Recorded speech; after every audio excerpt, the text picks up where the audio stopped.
This chapter is about three lost things. One is the lost sheep. There are 99 sheep in the fold, but one was lost out in the wilderness someplace, and the shepherd left the 99 and went out to find that one lost sheep. And Jesus was trying to emphasize the fact that the lost one, any lost one, is important. In fact, there's rejoicing in heaven, the angels of God in heaven, rejoicing when one sinner is found. Then there were 10 pieces of money that a lady had, and somehow she misplaced or got or lost one of the 10. And Jesus talked about how she would, go through the whole house and move furniture around and sweep and look all over the place until she finally found that one lost coin. Jesus was trying to make the point that in heaven there is rejoicing more over the one lost person who gets saved than over the 9 or the 99 who already are saved and on the way to heaven. Everything's fine there, but it's that one that's lost that God's attention is focusing on. Then the third of the three lost things is the son. We call him the prodigal son. And I know this is a familiar story, but still, I'm just going to read it, okay? And then I'll come back and say some things about it. Prodigal son, let's see, where does it start? Verse number 11. And Jesus is speaking. He said, "A certain man had 2 sons. And the younger of them said to his father, 'Father, give me the portion of goods that falleth to me.' And he divided unto them his living. And not many days after the younger son had gathered all together, and took his journey into a far country, and there wasted his substance with riotous living.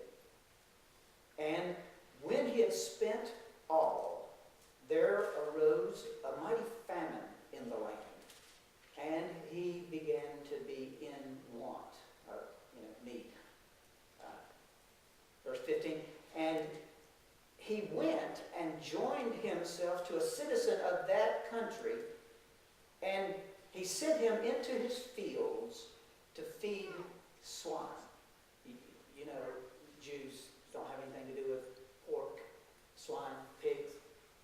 So here's, this is really hitting home. This kid was in such a desperate condition that he's willing to go out and feed the pigs. Verse 16, "And this prodigal son, he would fain have filled his belly." Would have liked to if he could.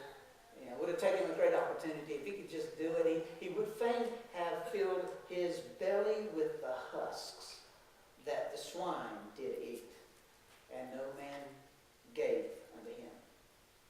Verse 17, "And when he came to himself, he said, How many hired servants of my father's have bread enough and to spare, and I perish with hunger?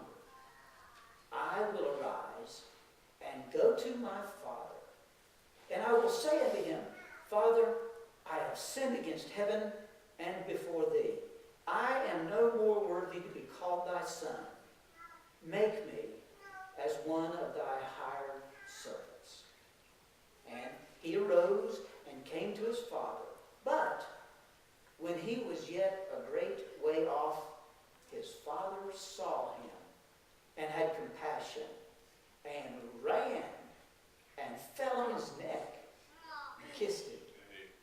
And the son said unto him, Father, I have sinned against heaven and in thy sight. I am no more worthy to be called thy son. But the father said to his servants, Bring forth the best robe and put it on him, and put a ring on his hand and shoes on his feet, and bring hither the fatted calf and kill it, and let us eat and be merry. For this my son was dead and is alive again.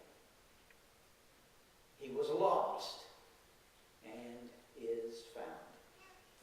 And they began to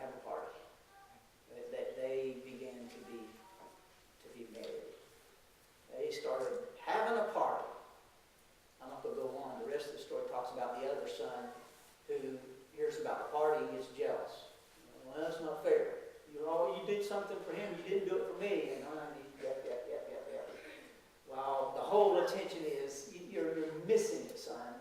Your brother was dead and he's alive again. Your brother was lost and he's found. It's right for us to just have a blast. Let's all party together, have a good time, and love each other. Prodigal son. The title of this, I don't always do this typical format for preaching a sermon. I don't always like it, but it fits, so I'm doing it this morning. The title of the thing, Searching for Happiness. Searching for happiness. Focusing on this young man who, he had a wild hair. He said to the father, give me my share. Give me my portion. Give me my inheritance. I want it right now. And he went down. Searching for happiness. When he left the home, when he first got the shares, his portion, he was looking for something. He may not have been able to put it into words, but he was looking for something. And when he went to the far country, he was looking for something. When he fell on bad times, he was looking for something. It's just all about, you got to understand, he's searching for happiness. Well, I'm going to emphasize verse number 17 and 18. Here's what, again, the Bible says, when he came to himself, he says, he goes on to say, I will arise and go to my father. When he came to himself. Three things I want you to notice about this episode. First of all, I want you to notice his desires. His desires. And I got some words by it. I don't know if I'll go through all of that, but I just threw it in there. So, one thing about his desires was very selfish.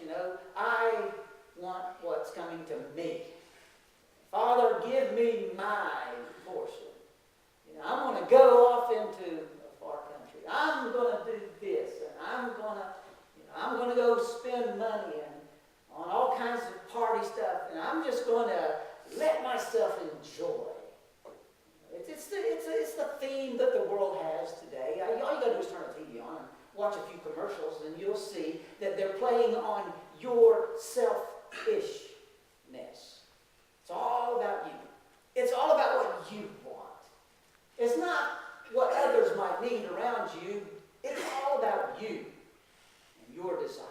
So selfish. You just don't care about anybody else as long as you get what you want. I want what I want. His desires were selfish. His desires were sincere. This guy wasn't a hypocrite. I really do want it. Not like he was lying about it. He really did. He really wanted to have fun in life. He was sincerely selfish. We are. Just don't try to deny it, because you know good and well that we sincerely are selfish. We want what we want. His desires, I put down the word stupid. Maybe that's an unkind word. His desires were stupid, but think about it. Here is this guy gets tons of money. And because he wants what